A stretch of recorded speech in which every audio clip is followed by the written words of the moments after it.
ও বাসন্তী পোলাও দিয়ে তোকে কাতলা বা এইসব দিয়ে খেতে হবে, বুঝেছিস? আর এখানে আছে দই, স্যালাড আর পাঁপড়, চাটনি।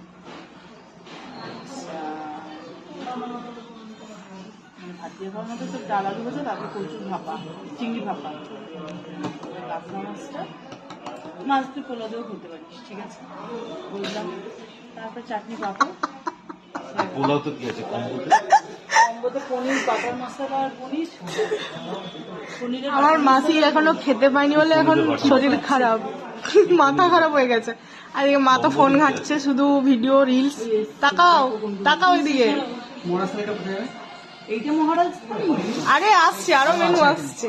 এখন হাফ জিনিস হাফ জিনিস এসছে।